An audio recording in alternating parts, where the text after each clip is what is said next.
वृद्धावस्था के कारण उसका रूप बिगड़ गया, बुद्धि कमजोर हो गई, शरीर रोगी हो गया, अग्नि मंद पड़ गई, पुरुषार्थ और भोजन दोनों कम हो गए, बस घोर चिंता। अब पता ही नहीं चल रहा, सोच निकल गई, पड़ा है उसी गंदगी में। जब वो रो रो के कहता है ऐसा, तो पीटते हैं घर वाले, हमने देखा भी, पीटते हैं, बड़े बड़े हकता है, भरपूर भोजन नहीं देते, आगे का कौन फेंकेगा इसका, कैसी दुर्गति होती है। इसमें जो शब्द लिखा है, आस्तेव मत्योपन्यस्तम गृहपाल इवाहरन, गृहपाल कहते कुत्ते को, कुत्ते की भांति वो सबके अपमान सहता रहता है और रूखे सूखे टुकड़े खाकर जीवन निर्वाह करता है, फिर भी उसे भगवान की याद नहीं आती। मृत्यु का समय जब निकट आता है तो वायु उत्क्रमण से इसकी पुतलियां चढ़ जाती हैं, श्वास प्रश्वास की नलिकाओं में वायु आना जाना रुक जाता है, कफ भर जाता है। अब इसे श्वास लेने में भयानक कष्ट होता है, कंठ में घुरघुराहट, पर उसका मोह उन्हीं अपने बच्चे, परिवार, घर, सब ये सब छूट जाएगा। बड़ी दुर्गति है।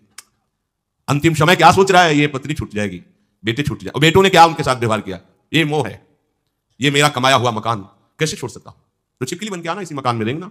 पक्का आपका अंतिम फाइनल आपका चिंतन होता है, आपका चिंतन वही बनेगा जो जीवन भर आपने किया उसके परिणाम में। बंधु बांधव आकर घेर लेते हैं और मनाने लगते हैं कि अब जल्दी मर जाए, भगवान उठा लें इसे। मृत्युपाश के वशीभूत महान कष्ट को भोगता हुआ अपने परिवार का चिंतन करता है। वो मूड ये भी नहीं सोच पा रहा कि अगर अंतिम समय कृष्ण बोल दूं, राधा बोल दूं तो काम बन जाए। कुटुंब का भरण पोषण और मोह में लगा हुआ यमराज के दूत आते हैं, मार मार के उसके प्राणों को खींचते हैं। वो तो मार वही जानता है जिस पे पड़ती है, और सोचता कौन है, विवेक है ना, इसलिए सोच काम नहीं करती। भयंकर रोष युक्त नेत्र वाले जिनके देखने से पेशाब छूट जाए, तभी तो आप देखो मरने वाले का शौच और लघुशंका सब छूट जाती है, देखने मात्र से, इतने वो भयानक है। वो देखकर भय के कारण मलमूत्र त्याग कर देता है कि मार की टट्टी पेशाब सब छोड़ देता है। यमदूत उसे भयंकर यातना देते हुए प्राण खींचते हैं। अब ये तो वही जानता है जिसके खींचते हैं। बाहर वाले सब घेरे बैठे हैं, कोई एक बार भी नाम नहीं बोला। अगर एक बार बोल देता राधा तो भाग जाते यमदूत और बच जाता। पर यह सौभाग्य तो जिसने जीवन में धर्म किया है, कहीं ना कहीं भगवत आश्रय लिया। 99,000 योजन, इतने लंबे मार्ग को 2 या 3 मुहूर्त में तय करना, दौड़ा के 2 या 3 मुहूर्त, बहुत कम समय। फिर वहां पहले से तय, इसको इस नर्क में डालो, इसको इस नर्क में, वहां इतना समय, थोड़ी भीड़ लगी है। जैसे अपने एक फोड़ा हुआ तो अपने इतने कष्ट समझते, अस्पताल जाओ देखो चीख लगी, किसी पैर टूटा, किसी कुछ, ऐसे वहां सब हिसाब हो रहा है। उसको धड़कती हुई लकड़ियों में जलाया जाता है, कहीं दूसरों के द्वारा काट काट कर उसको उसका ही मांस खिलाया जाता है। यमपुरी के कुत्तों के भयानक दांत होते हैं, जिंदा, अब मरना है नहीं, वहां भयानक गिद्धों के द्वारा आते खींची जाती है। यहां सांप बिच्छू डांस जिसको मारा है, वहां भयंकर रूप रखकर उसका खून पीते हैं। हिसाब है बहुत होश में। यहां तुम किसी के शरीर को काट दो तो मर जाएगा, वहां ऐसा नहीं होता, वहां बार बार काटा जाएगा, मरोगे नहीं, पीड़ा वैसी ही होगी। बड़े भयानक कष्टों को भोगता है, तामिस्तंध तामिस्त रौरव आदि नरकों को भोगता है। हे माता, भगवान कपिल देव जी कहते हैं, जो पुण्यात्मा लोग होते हैं स्वर्ग आदि में जाकर पुण्य भोगते हैं, लेकिन दोनों को फिर गिरना होता है, क्योंकि वो भगवान का भजन नहीं किए, इसलिए पुण्य भोग कर मृत्यु लोग आते हैं, वो पाप भोग कर नरक से मृत्यु लोग आते हैं। माता जब उनके भोग संपन्न होते हैं नरक आदि के, अब वो जन्म लेते हैं। फिर यहां ध्यान से सुनना, जब जीव को मनुष्य शरीर में जन्म लेना होता है तो प्रकृति में वर्षा के साथ आता है, प्रकृति में वर्षा के साथ आया, और फसल में मूली गाजर गेहूं अन्न, इनमें वो जीव प्रवेश करता है, और उसे माता पिता दोनों पाते हैं। तो सप्तम धातु वीर के रूप में परिणित होता है जीव। वो वीर कण के रूप में माता के उदर में जब प्रवेश करता है तो एक रात्रि में मां का और पिता का, दोनों का वो जो वीर मिलता है, उस रज और वीर के मिलने से एक कलल सा बनता है। 5 रात्रि व्यतीत होने के बाद एक बुदबुदा सा बनता है। 10 रात्रि व्यतीत होने के बाद एक बेर की सी आकृति होती है। फिर उसके बाद उसमें धीरे धीरे मांसपेशियां बढ़ने लगती हैं। 1 महीने में उसके सिर निकल आता है, 2 महीने में हाथ पांव अंगों का विभाग होता है, तीसरे महीने में नख रोम अस्थि चर्म स्त्री पुरुष के चिन्ह प्रकट हो जाते हैं, 4 महीने में मांसादि 7 धातुएं प्रकट हो जाती है, 5वें महीने में चेतना जागृत हो जाती है। जैसे अपने चेतना, ऐसे 5वें महीने में गर्भस्थ शिशु की चेतना जागृत हो गई। जीव है पर चेतना 5 महीने बाद मां के गर्भ में जागृत। अब उसे भूख लगती है, प्यास लगती है, वहां की तापमयी जलन पीड़ा, छोटे छोटे कीड़ों के द्वारा काटना, 6ठे मास में झिल्ली से लपटा हुआ मां की दाहिनी कोख में कीड़े की तरह तड़पता है। उस समय माता को कड़वे और खट्टे पानी की लालसा होती है, जिससे उसके अंगों में जाकर भयंकर जलन होती है। यह है भोग। वो कृमि कीड़े की तरह तड़पता है, मलमूत्र के गड्ढे में बीच में झिल्ली में बंधा हुआ वो जीवात्मा सुकुमार तो होता है, वहां के कीड़े उसे नोचते छोटे छोटे, वो तड़पता है। माता प्रसन्न होती कि जब बच्चा हिलता है, बोले है, उसकी दुर्गति हो रही, वहां भयंकर कष्ट पा रहा है। ऐसा क्लेश होता है कि क्षण क्षण में बेहोश होता रहता है। माता के खाए हुए कड़वे, तीखे, गरम, नमकीन, रूखे, खट्टे, यही पदार्थ पाने की इच्छा होती है माता, क्योंकि उसको भोग भोगना है। उसके कोमल शरीर में भयानक पीड़ा होती है जब माता ऐसे पदार्थ खाती है। गर्भाशय की झिल्ली में लिपटा हुआ, आंतों और मलमूत्र से घिरा हुआ सिर, पेट की और पीठ और गर्दन एक कुंडलाकार, ऐसे कंकड़ जैसा, ऐसी आकृति गर्भस्थ शिशु की होती है। पिंजड़े में बंद पक्षी के समान पराधीन, ना तो वो हिल डुल सकता है ना बोल सकता है, बड़ा असमर्थ दुख को भोग रहा है, चेतना पूरी है। इसी समय भगवान द्रवित होकर उसे ज्ञान देते हैं, गर्भस्थ शिशु को, सबको। जी उसे ज्ञान होता है तो सैकड़ों जन्म के कुकर्मों से याद आते हैं, सैकड़ों जन्म के। ओहो, ये मेरे कर्म का ही फल है, मैंने ऐसे कर्म किए इसलिए दुख भोग रहा हूं। बेचैन हो जाता है, कैसे निपट पाऊंगा, सैकड़ों जन्म के कर्म जमा है।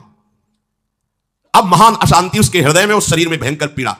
कुंडलाकार शरीर है, हिल भी नहीं सकता है, बस कीड़े काटते, बड़ी तड़पन, बड़ी जलन, भूख प्यास की जलन। अब एक और भयानक जलन हुई, उसे स्मरण हो जाता है कई जन्मों के, सैकड़ों जन्मों के पाप कर्मों का।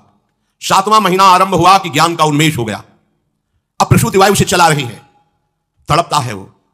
शब्द धातु में स्थूल शरीर से बंधा हुआ वो जीव भयभीत होकर के पुकारता है, अगर कोई भगवान है तो एक बार मुझे यहां से निकाल दे। वो विनय करता है भगवान से, कोई अगर भगवान है जिसने मुझे इस बंधन में डाला है, एक बार निकाल दे यहां से, जाके केवल भजन करूंगा। कीजिए, मैं ऐसा भजन करूंगा कि दोबारा संसार के दुख में नहीं आऊंगा। कपिल भगवान कहते हैं, हे माता, वो गर्भस्थ बालक शिशु भगवान से प्रार्थना करता है, भगवान का आदेश होता है, तत्काल प्रसव वायु धक्का मारती है। जे ही प्रसव वायु धक्का मारती तो उसको ऐसा भयंकर कष्ट होता है, जैसा पीछे लिखा है कि जैसे जिंदा किसी की चमड़ी उतारी जाए, ऐसा मां के गर्भ से निकलते समय उसे कष्ट होता है। वो अत्यंत कष्ट से व्याकुल होता है, उसी समय उसका वो ज्ञान नष्ट हो जाता है जो भगवान ने दिया था। उस समय उसकी श्वास की गति रुक जाती है, जैसे किसी का गला दबा दिया जाए तो कैसा लगेगा। ऐसी ही पूरी की पूरी भागवती की स्मृति नष्ट हो गई। होश आया तब देखा कि वो बाहर पड़ा हुआ है, माता के उस मलमूत्र में सना हुआ बिष्टे की कीड़े की तरह। गर्भवास में जो दिव्य ज्ञान प्रकट हुआ था भगवान की कृपा से, वो सब नष्ट हो गया। भूमि परत भा ढाबर पानी, तिम जीवे माया लपटानी। चेतना आई तो रोने लगा, वो ज्ञान कहां गया, वो ज्ञानदाता कहां गया। वो कहता कहां कहां, बोले थाली बजाओ, बच्चा हुआ है। और वो तो रो रहा है कि कहां, वो ज्ञान कहां गया जिसके बल से मैं कह रहा था कि बाहर निकाल दो, मैं आपका भजन करूंगा। सब खत्म ज्ञान।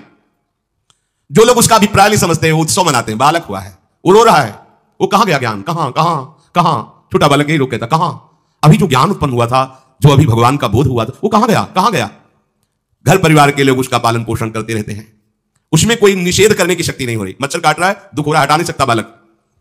उस जीव को शिशु अवस्था में जब कपड़ों पे लिपेट कर इसे लिटाया जाता है, तो इतना कोमल त्वचा होती कि कपड़े भी उसको, जैसे खुजलाहट है, पीड़ा है या जलन है, बिल्कुल कोमल त्वचा होती, कुछ नहीं कर सकता, बस रो सकता है।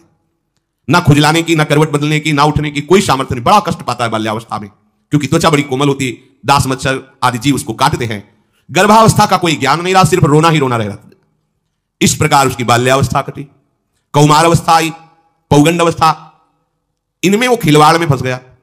जैसे जैसे बड़ा होता जाता, चेतना, गुनगुना, ये कार, ये प्लास्टिक के ऐसे उनमें मगन है।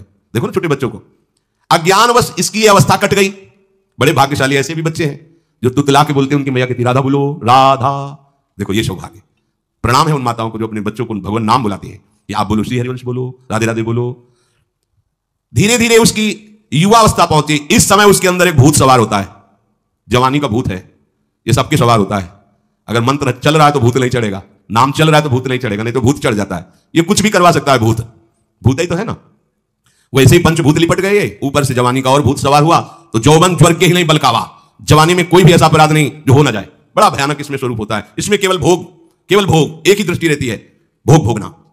अज्ञानवश जब भोगों की प्राप्ति में बाधा पड़ती तो भयंकर वो क्रोध करता है, शोकाकुल होकर हिंसा कर बैठता है।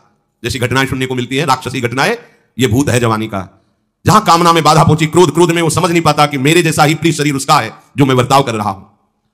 जैसे जैसे देह बढ़ता जाता है, पुष्ट होता जाता है, वैसे वैसे भोग वासना और अभिमान बढ़ता जाता है। वो काम परवश होकर अपना नाश करना शुरू कर देता है। यौवन, वो फिर खोटी बुद्धि वाला वैसे ही पाप करने लगता है जिन पापों के कारण उसकी दुर्गति हुई थी नरक आदि की, और मां के गर्भ में आया था।